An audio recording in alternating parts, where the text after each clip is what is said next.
মর্মান্তিক ঘটনা, দুমাসের শিশু খুন। দুমাসের শিশুকে বাড়ি থেকে বের করে পুকুরের জলে ডুবিয়ে খুন করল। ঘটনাটি হাসনাবাদ থানার বোলদেবপোতা এলাকার ঘটনা।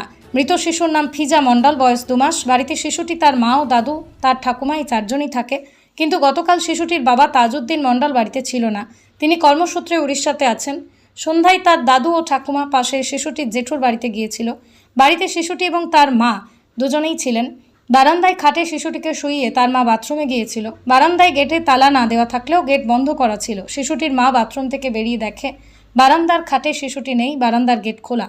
শিশুটির মা তড়িঘড়ি আশপাশে ডাকাডাকি করতে থাকে এবং খুঁজতে থাকে। পুলিশ, গ্রামবাসীরা খুঁজতে থাকে চারিদিকে।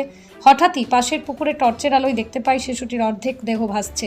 তড়িঘড়ি শিশুটিকে তুলে টাকি গ্রামীণ হাসপাতালে নিয়ে গেলে তাকে মৃত বলে ঘোষণা করে। এই ঘটনায় রীতিমতো শোকের ছায়া নেমেছে এলাকায়। কে বা কার কিসের শত্রুতার জেরে শিশুটিকে খুন করলো সেটাই ভাবতে পারছে না শিশুটির পরিবার এবং এলাকার মানুষ।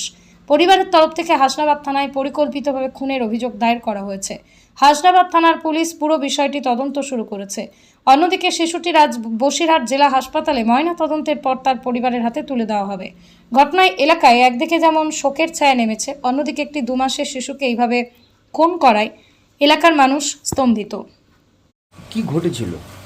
আমার মেয়েকে খাইয়ে বাড়িয়ে ওই বারান্দায় শুয়ে দিয়ে বাইরে পেশা করতে গিয়েছিল।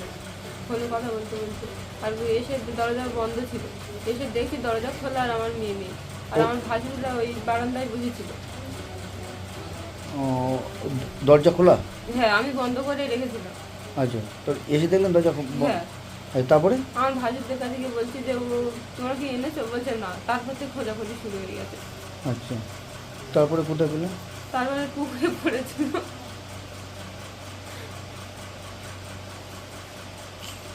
কারোর উপরে সন্দেহ হয় আপনার? কারো সুন্দর। আচ্ছা, কি ভাবছেন? ওখানে তো আর এমনি যাওয়া যায় না, এমনি তো আর নিশ্চয়ই যায়নি ওইটুকুনি বাচ্চা। কত মাস, কত বয়স, কত বাচ্চার? 2 মাস। 2 মাস। তো একটা বাচ্চা তো আর ওই নিজে যেতে পারেনি, তাহলে কি ভাবছেন কি? কেউ না কেউ তো নিয়ে গিয়েছে, কিন্তু কে নিয়ে গেছে সেটা আমি বলতে পারবো না। তোমার এটা খুন করেছে নাকি? এটা তো, হ্যাঁ, কারণ আমার ভাষাটা তো অনেক না না, বলেছিল। ওই যে এটা এটা তো খুন করেছে তো নাকি মনে হচ্ছে? কি মনে হচ্ছে আপনার? হ্যাঁ, কি কি আপনি কি চাইছেন কি? আমি আমার বাচ্চাটাকে ফিরে দিতে চাই। আর যারা দোষী তাদের কি চাইছেন আপনি? তাদের মতো সাজা হোক। আপনার নাম? ফিরে যাও। বিবি।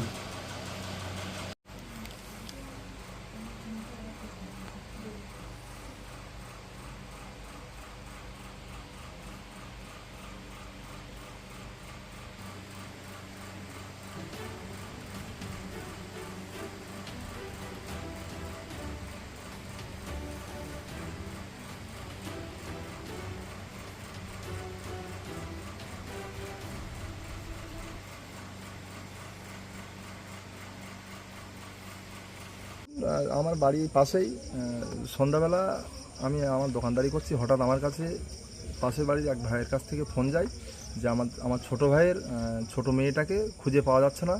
সাথে সাথে আমি প্রতিবেশীদের ডেকে দিলাম যে খোঁজাখোঁজ করার জন্যে। যেহেতু বাচ্চাটার বয়স 2 মাস, আমরা পুকুর দিকে আগে না খুঁজে আমরা আশপাশের বাগান বা কবরস্থান এইগুলো খুঁজতে থাকি। খুঁজতে খুঁজতে প্রায় 10 মিনিট সময় লেগেছে, 10 থেকে 15 মিনিট। ইতিমধ্যে থানায় ইনফর্ম করা হয়। থানা আসলে থানা এসে প্রথমেই পুকুর দেখে এবং থানা আসার পরেই বাচ্চাটাকে পুকুরে দেখতে পাওয়া যায়, মৃত অবস্থায় পাওয়া যায় বাচ্চাটাকে। বা নিয়ে যেতে হয়তো মৃত্যুর খবর তো আমরা সঠিক বলতে পারবো না। পুকুর থেকে নিয়ে আমরা হাসপাতাল নিয়ে যাই, যেতে যেতে এক্সপায়ার, তখন ডাক্তার বলে যে ডাক্তার মারা গেছে। আচ্ছা, এই ধরুন যেখানে শোয়ানো ছিল সেখান থেকে এই পুকুরটা তো কতটা দূরত্ব হবে? 1 মিনিটেরও না, এটা কত কত দূর হবে? 20-30 ফুটের দূরত্ব। আচ্ছা, তো একটা 2 মাসের বাচ্চা তো আর নিশ্চয়ই হেঁটে এসে পুকুরে পড়তে পারে একদমই না, সে তো আমাদের তো সাধারণত আমাদের প্রথমে ওই চিন্তাটা মাথায় আসেইনি যে একটা বড় বাচ্চা হলে 1-1.5 বছরের যে আমরা ভাবতাম পুকুরে যেতে পারে, কিন্তু বাচ্চাটার বয়স যে 2 মাস, সেখানে আমাদের কোনো পুকুরে যাওয়ার কোনো ভাবনাই আসেনি প্রথমে। কিন্তু পুলিশ এসে প্রথমে পুকুর চেক করলো। আপনার কি ভাবছেন? এখন আমরা দেখতে পাচ্ছি এটা সম্পূর্ণ কেউ না কেউ এটাকে খুন করেছে, একটা শিশু বাচ্চার মানে জঘন্যতম একটা কাজ আমরা চাইছি। লোক গেছে ওর সঙ্গে কেউ গেছে, তারা আমি তাহলে না গেলে আমি কিন্তু পাঠাচ্ছি। আমি এদিকে আছি। জীবনের যে কোনো সমস্যার সমাধানে ভরসা রাখুন শ্রীদেব শাস্ত্রী, জ্যোতিষ শাস্ত্রের এক পরিচিত নাম। যেসব সমস্যার সমাধান করা হয় বাস্তুদোষ নিরাময়, হস্তরেখা বিচার, চাকরিতে বাধা দূর, বিবাহ সমস্যা, দাম্পত্য কলহ,